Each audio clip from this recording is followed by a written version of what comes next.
Edwards. Today marks 1 year since the Derecho, the costliest severe thunderstorm in modern U.S. history, estimated around $11 billion in damages. Yeah, the straight line winds hitting 8 Midwest states, Iowa receiving the most significant damage. By early afternoon, Iowans were in shock. Farmers dealt with nearly 1 million acres of lost crop. Residents were without homes. Immediately, recovery began. Not surprisingly, Iowans helped one another. 1 year later, rebuilding continues.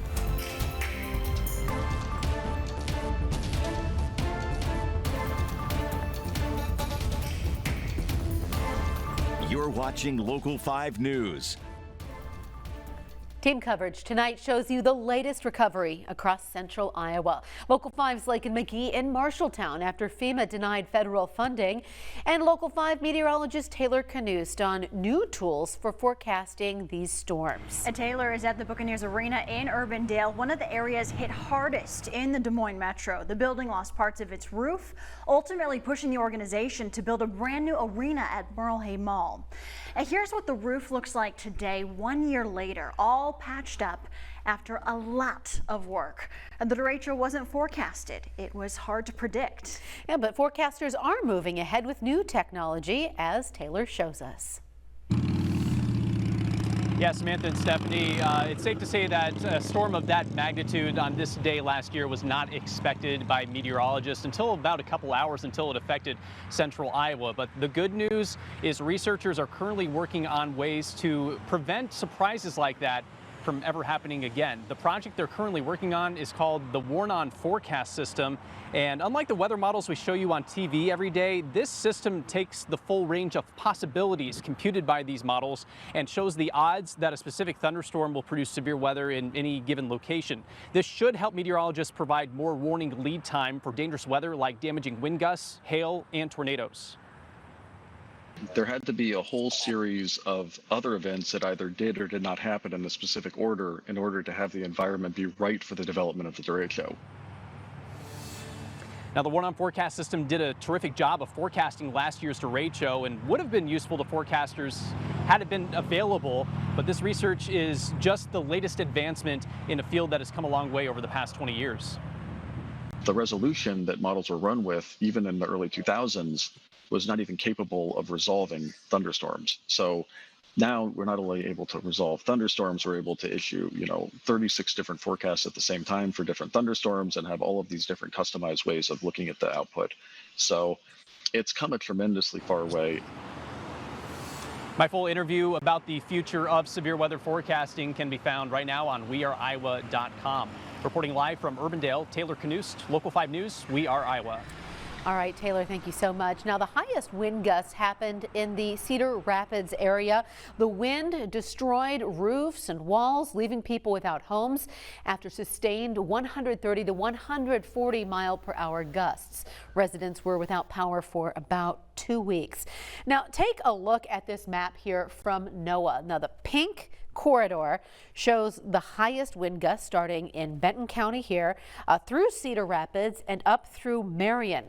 Zoom in and you can see these two pink dots right down here where 130, 140 mile per hour wind gusts were estimated there. And take a look at this. A photo from the National Weather Service shows a radio transmission tower for WMT toppled. The tower was within that pink corridor. The derecho destroyed a Marshalltown cemetery, home to more than 23,000 gravestones. Cleanup and recovery still continues. Local 5's Lake and McGee breaks down the costly damage.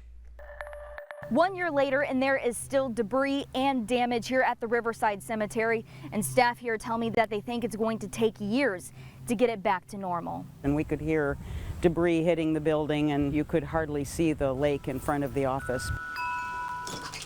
Dory Tamman is the general manager here at Riverside Cemetery.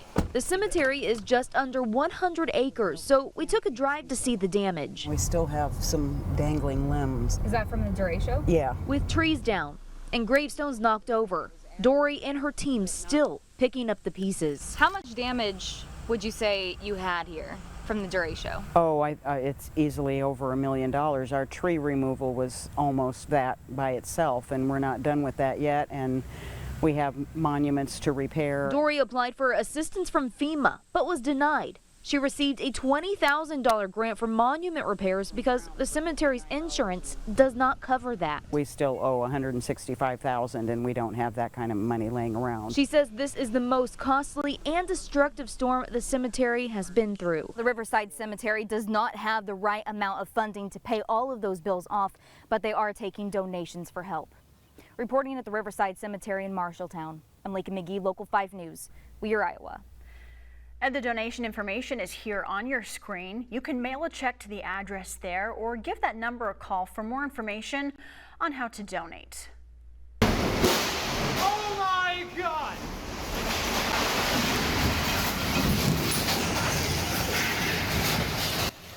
Remember this video? It's of a Marion paint business ripped apart by the derecho last year. The owner, Brendan McCormick, recording the whole thing on his cell phone. The storm leaving his shop in shambles. It's taken a year and a lot of money to rebuild, but McCormick says he's learned a lot. You'll hear his story tonight at 10. We're Iowa's most accurate forecast. It is just stunning to look back at that video from last year. It gives you chills. I mean, to watch that. And we talk about tornadoes, and tornadoes are bad, but this is so much worse. It's so much larger because tornadoes are so small. Yeah, they do some really bad damage, tornadoes do, but they're very small usually, you know, a quarter of a mile, maybe 100 yards wide. Look how large this derecho was, going right through central Iowa, going about 55 to 65 miles per hour. That's how fast it's moving. And then the wind speed, the thunderstorms producing over 120 mile per hour winds. So just incredible storm, and that traveled right through central Iowa and northeast Iowa as well. Boy, what a day it was. Well,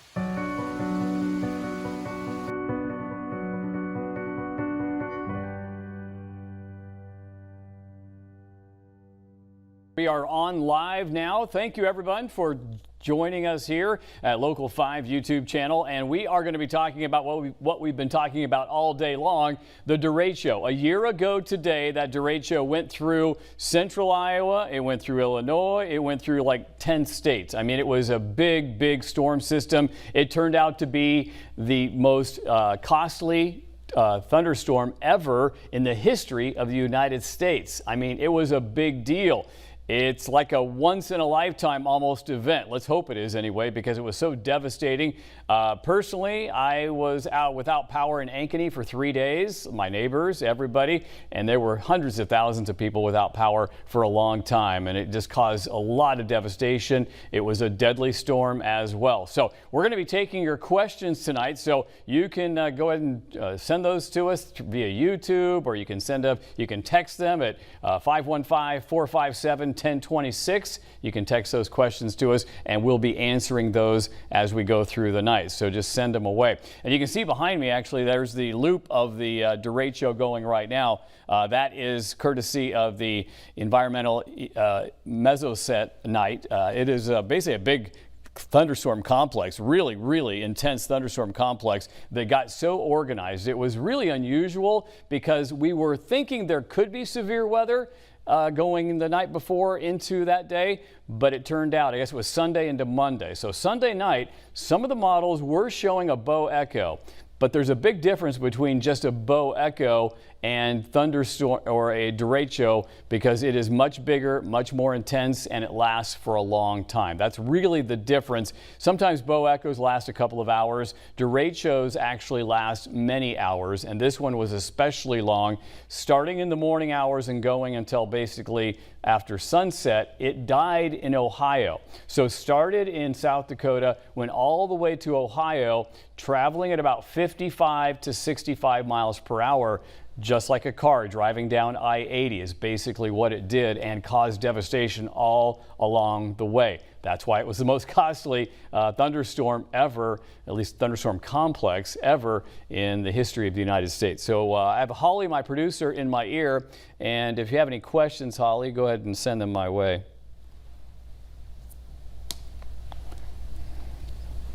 Okay, the question is, what's the likelihood of another derecho hitting Iowa? Well, they happen, actually, it happens about every 10 years that we get a strong derecho come through. but this one was the top of the list. Actually, I would think it's more of every 50 years, but we do see derechos about every 10 years that are pretty strong and pretty memorable. But this one will probably not be repeated in your lifetime, I doubt, because plus, will it hit your area? So it could happen, say it starts in Kansas and goes down into the southeastern U.S. That could happen and you wouldn't know about it because it didn't affect you personally. But for you to see something like this in your lifetime, it's probably once in a lifetime to actually be in that zone. It's kind of like a eclipse of the sun. You know, if you're not in the right spot, you're not going to notice it. But this was definitely something we noticed a year ago today here in Iowa. And we had some of the strongest winds here in Iowa. The winds were up to 140 miles per hour, and that's estimated. But that was in northeast Iowa, around Cedar Rapids and those areas. We had winds measured 126. So they actually were measured at 126. That is up around a tornado strength. It was like a hurricane. It was really like a hurricane went right through the state of Iowa. Just very impressive out there. Holly, you got any more questions there?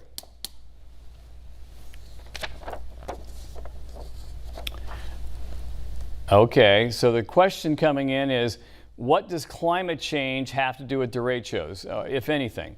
Well, there's been some studies on that, and generally speaking, it didn't cause this derecho. It's a weather event. We'll talk more about how it happened, but you can't necessarily blame this on climate change or global warming. However, we do notice that we are seeing more extreme weather events happening, and we know that because we've had records go for 130 years, okay? So if something happens that's unprecedented and it took 130 years to happen, then something's changing. And it's really the frequency of these type of events.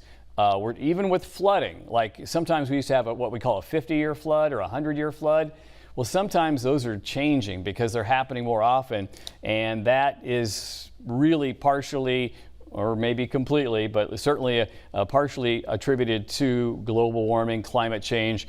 You think about it this way: if you've got a machine that's working, let's say the weather is like a big machine and it's operating at a normal pace. Let's say you increase the temperature, which is basically increasing the energy. So you rev the engine, basically. We're revving the engine of weather, and it creates kind of bigger events, let's say. It creates more hurricanes. It creates heavier flooding. It creates maybe more tornadoes. It creates derechos. So that's what we're looking at. It's that kind of increasing the intensity and the frequency of severe weather. I think that definitely can be attributed to, at least partially, if not completely, to climate change, because we are seeing more and more of these events out there. So it's just science, basically. It's just happening more and more often out there. And I want to talk a little bit about how it happened, because like I said, Sunday night into Monday, it didn't really look like it was going to be too bad. Now, we have what we call a severe tracker here, and my meteorologist Sunday night had a level 2 here, which is pretty good. And he did say there could be severe weather here. No one expected this. I mean, even that morning, there wasn't much going on. I was at home in Ankeny, and I saw the thunderstorms coming into northwest Iowa. They look like typical thunderstorms, and it looked like they would probably maybe die off. Like they may not even make it to Des Moines. So I wasn't too worried about it. But as the morning went on, they stayed pretty strong. And then by the time they got just west of the metro, we're talking Carroll County, Greene County, that's when they really started to rev up. And by then they're moving at 50 miles per hour, and they're causing devastation. That's when it really started to take the form of a derecho out to the west of the metro. And there wasn't much time to react. So I stayed at my home in Ankeny, and I had 2 meteorologists here, and they were covering it, doing a very good job out there. Of course, we had 80-mile-per-hour winds at my house. I was literally holding some windows in my out in my patio, trying to keep them from breaking because they were blowing so bad. It was the worst storm I'd ever seen in my life. 80-mile-per-hour winds. I went out afterwards with my camera to do some video of the damage. It was just kind of surreal, and I'm sure everybody has those experiences, or if you lived through this and you went outside, it was just very surreal with the damage around, trees down. it looked like a hurricane went through, and it really kind of was like a hurricane, but we didn't expect it to be that bad. And it's one of those things where everything happened that could happen to make it worse. So it's like we had a chance of thunderstorms Sunday night, didn't happen. So that left the atmosphere very ripe for thunderstorms. And I'll tell you what, that humidity was so high, not unlike what it is today, actually. You go back a year ago, it was similar to what we had today. It was hot and humid in the morning. Temperatures were already, mid 80s we were probably by 10 o'clock. It was probably 86 degrees already. It was humid. So those thunderstorms rolling in here said, hey, this is pretty good air, good juicy air. So those thunderstorms got stronger and stronger. That was only one part of the equation. So we had a good thermal environment with heat and humidity already in the late morning hours. Then we had a jet stream favorable to push in cool air, kind of an inflow, or the backside inflow where it's pushing in cold air at the mid levels. And that creates instability. So you got warm air down here, you got cold air up here, a lot of instability, a lot of lift and motion, and they just started plowing, literally like a snow plow. This thing just started working its way through the atmosphere with a lot of force. And really, you get those strong winds that come from up above. A lot of times that cold air is coming in from up above, that jet stream, and it gets bent to the ground. So we're seeing that translation of energy from mid-levels down to the lower levels, producing those incredibly strong winds. So it's basically like bringing the jet stream down to earth is what happened, and that's what we were dealing with that derecho that day. Just an incredible storm out there. So everything went wrong basically to make that derecho happen. And like I said, probably once in a lifetime. So Holly, what do we have coming in?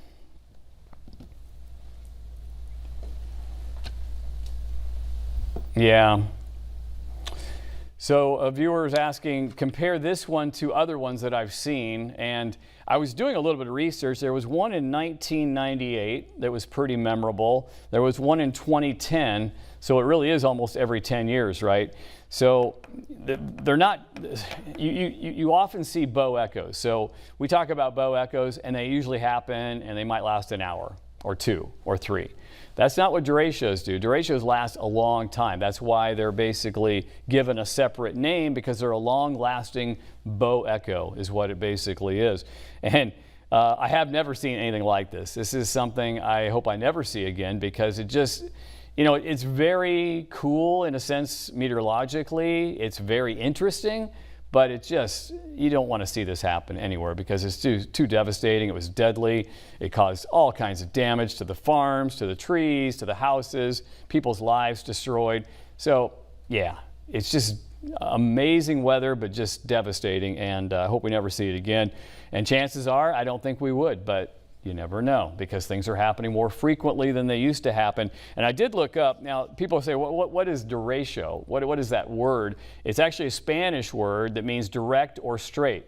And I looked even further, and it was actually a term that was coined back in the late 1800s. So late 1800s, it was actually a professor of physical sciences at the University of Iowa, which kind of kills me to say that because I'm an Iowa State Cyclone, but this professor of physical sciences from the University of Iowa coined the term derecho back in the late 19th century. He was distinguishing between storms with winds blowing straight and from tornadoes that have circular winds. So even he knew that there was a difference. When a storm goes through, if the winds are circular, it was probably a tornado. If they're straight line, it might have been a derecho. But that's where it came from. His name is Gustav Detlev Heinrichs.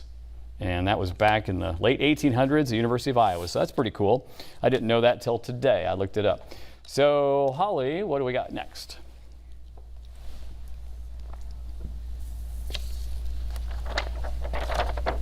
Yeah. So the question is, how has the job changed since then? And we have an interesting story. If you haven't seen it, it is on our weareiowa.com page. Taylor Canoost, my midday meteorologist now, he did a story about that, and you can go look at that. But modeling is the key, and we have faster computers than ever before, which helps model. So modeling is basically trying to mimic the atmosphere. So we put in the data Like we could put in radar data, we could put in atmospheric data, and we could put in all these sounding data from weather balloons.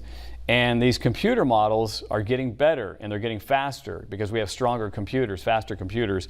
So they're working on methods now to say what's the worst case scenario, basically. It runs all the scenarios. So a lot of times we run a model, it may run 5 different ways or whatever, but this runs even more. It just really looks at every possible solution and gives you an idea of like this could happen. So we need to know what could happen, not maybe what will happen sometimes, because who knows what will happen. That's, that forecasting life is impossible. It's like if you could forecast who's going to win a football game, you'd be rich.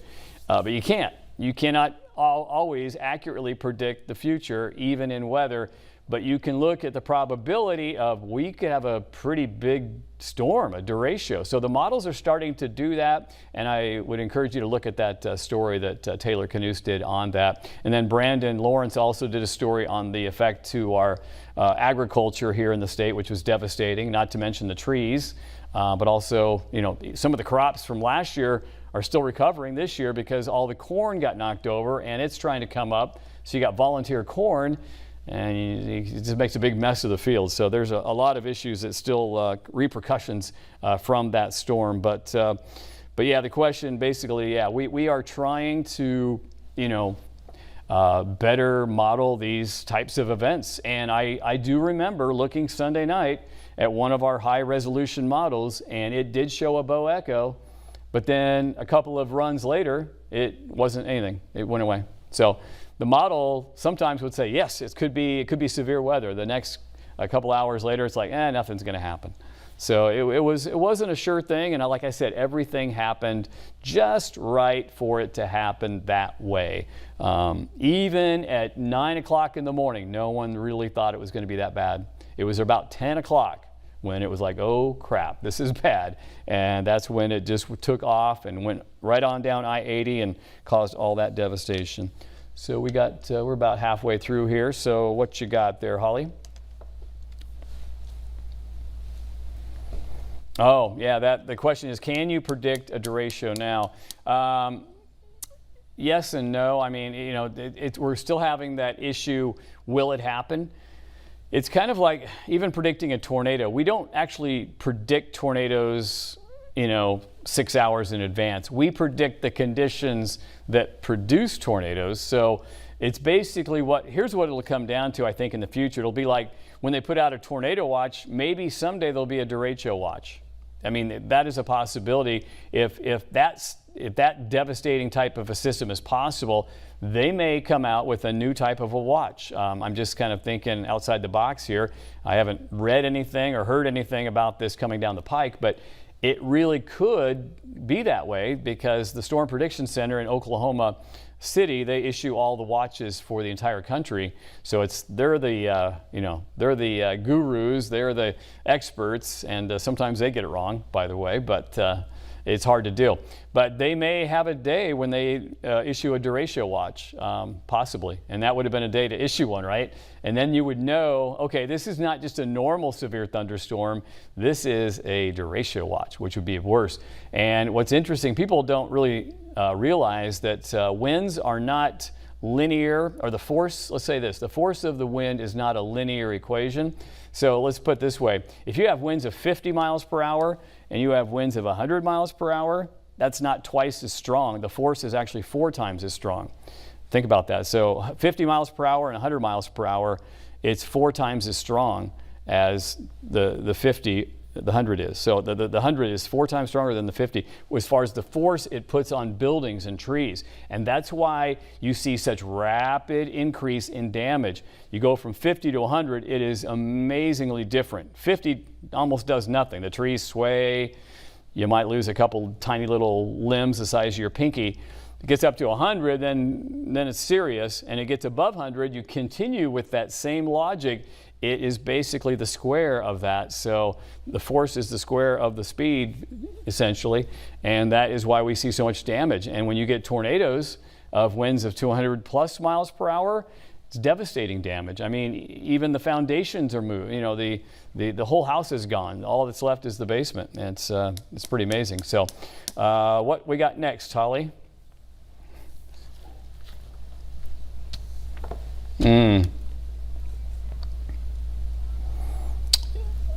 Yeah, somebody's asking about Marshalltown. Why does it seem Marshalltown has been hit so much, so frequently lately? Yeah, I mean, it does feel like that way, doesn't it?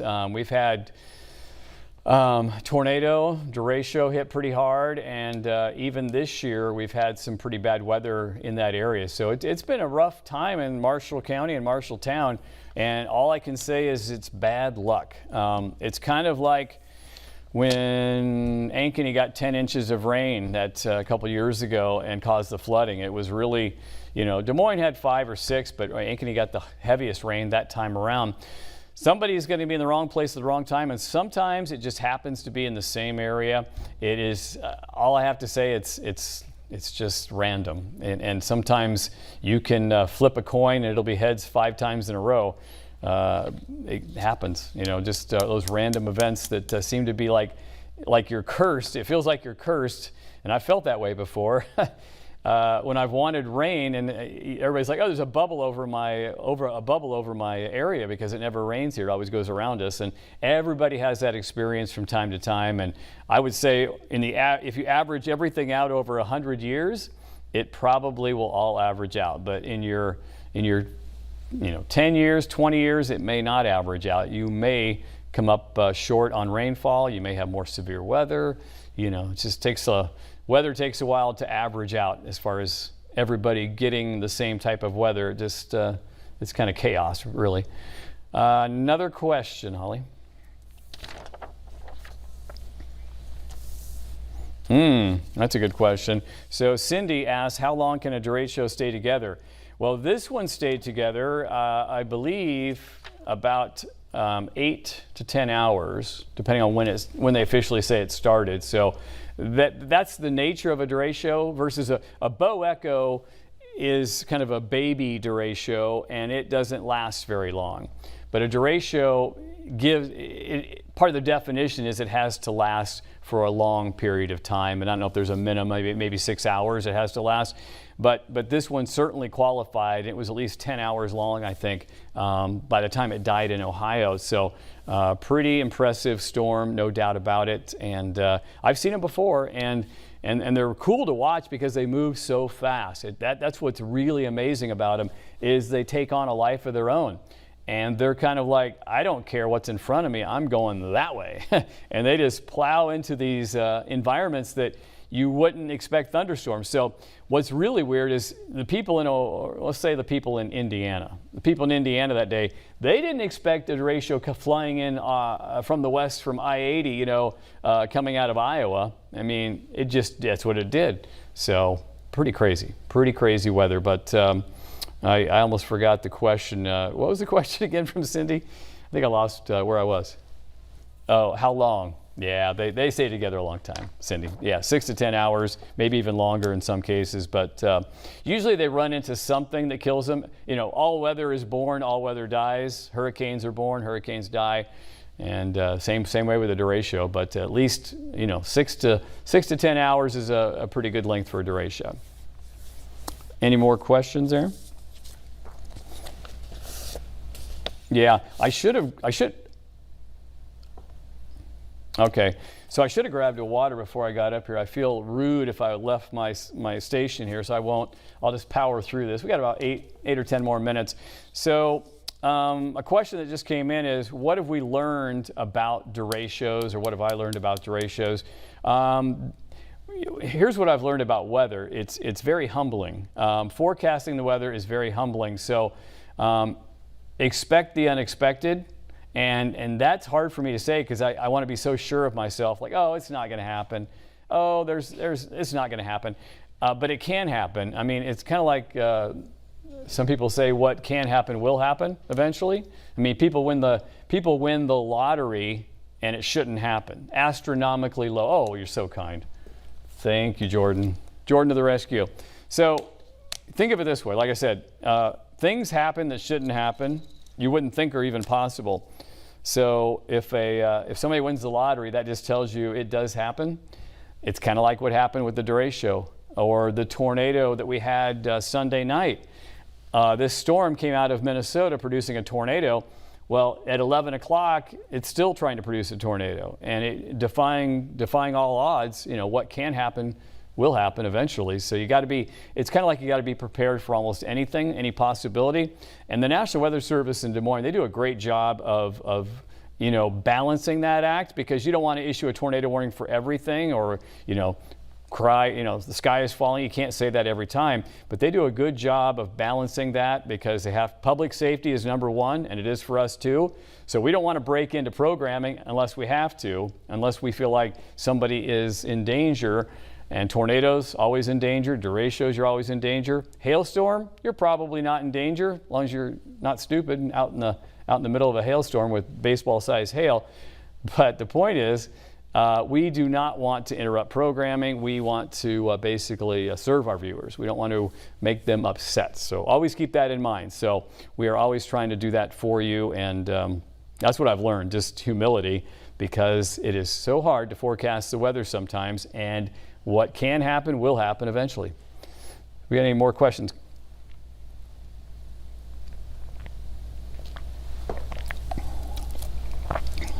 Okay, that's a good question. A question came in, do derechos happen elsewhere in the world? I'm sure they do. What's interesting about the United States, though, is we have more severe weather in the United States than any other country in the world. I can say that because we have more tornadoes, we have more derechos, we have thunderstorms, and we don't just have air mass thunderstorms. You know, if you go to some of these tropical, you know, rainforests, whatever, they have thunderstorms every day maybe, and heavy rain, but those aren't the same. They're basically just rainmakers. Maybe they, you know, occasionally might have some small hail or something, but this is really the severe capital of the world, the United States is. We have the Gulf of Mexico. We have Canada to our north, and we have the Rocky Mountains here. So we get a good combination of cool air from the north, we get dry air from the southwest, and you get the warm, moist air at the surface. So you basically set that environment up to form weather. It's like creating a bomb almost, really, because you get the dry air sometimes over the top. You get a little thin layer of dry, warm air over the top of this warm, moist air, so it creates a bit of a stability factor. And then you get some cold air above that. So what happens is it's kind of sunny all day, right? And it's heating up the lower level of the atmosphere, and all of a sudden that bomb explodes. It breaks through the warm, dry air from the southwest, and it explodes into a thunderstorm complex, and you get severe weather, tornadoes, whatever, supercells. This is the severe weather capital of the world, bar none, here in the United States. Yep.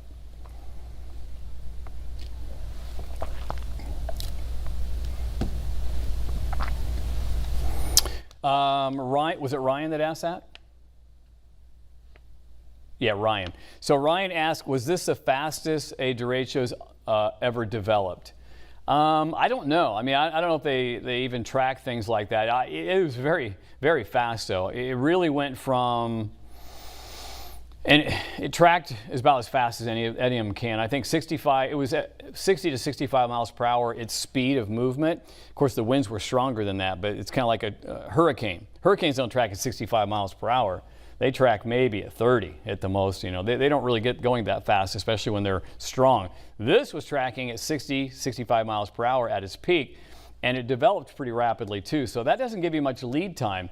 You know, when a tornado is moving 15 miles per hour, it's pretty easy to track that, and it's pretty easy to get the sirens going. With this particular system, though, there wasn't much time to react because it happened so quickly and it was moving so quickly. So yeah, that's a good question, Ryan. I don't know the exact answer to that, but it was one for the record books. Like I said, you'll probably never see anything like that in your lifetime, and let's hope we don't, because it was the costliest thunderstorm complex ever in the United States. And that's, you know, given all the, you know, correction for inflation and all that too, it doesn't even matter because it just did so much damage. It was just a path, like a hurricane path of destruction through the middle of the country. Of course, hurricanes do more damage generally than thunderstorms, but this was our little hurricane. We could probably do one more question if you have it, Holly, since we started a little bit late.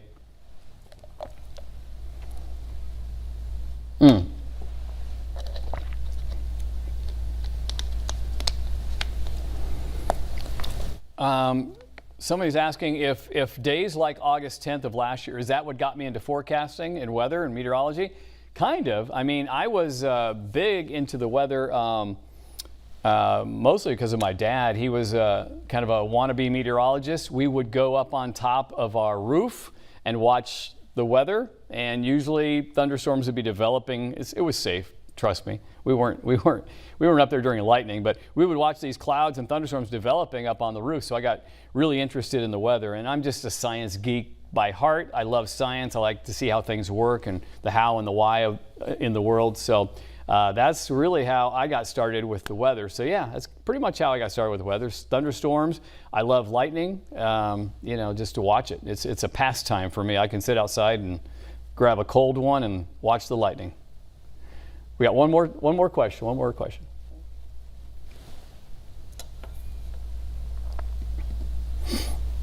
Okay, somebody's asking about the eye of the storm, because, you know, there's a center of a tornado.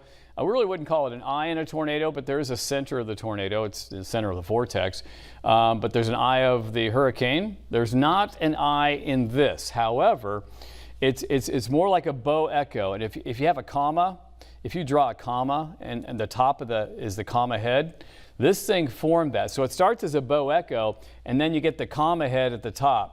And that's where we started getting tornadoes to develop. So that's kind of the head of the bow echo is what's happening. It really has a maturity cycle. It starts as a little bow echo, and it becomes a derecho, and then eventually it's curving like this, and it creates a head at the top on the north side of the bow echo. You get this large complex, this head of thunderstorms, and that was some of the most devastating winds that went through Cedar Rapids and those areas, and also had tornadoes form later in Illinois and parts of Iowa. They had tornadoes touch down because of that circulation right at the top of the bow. So yeah, no center to it, but it definitely has the head at the top of it. So that's all the time we have. I'm glad you were able to join us, the ones that did. And I'm not sure if we'll have this on YouTube. Maybe we'll leave the recording up for others to watch. But we will. I just heard from Holly. We'll have that so you can tell your friends to go look at it if they want to. But thank you for joining us. And you can always count on Local 5 Weather to bring you the most accurate forecast. Thanks for watching.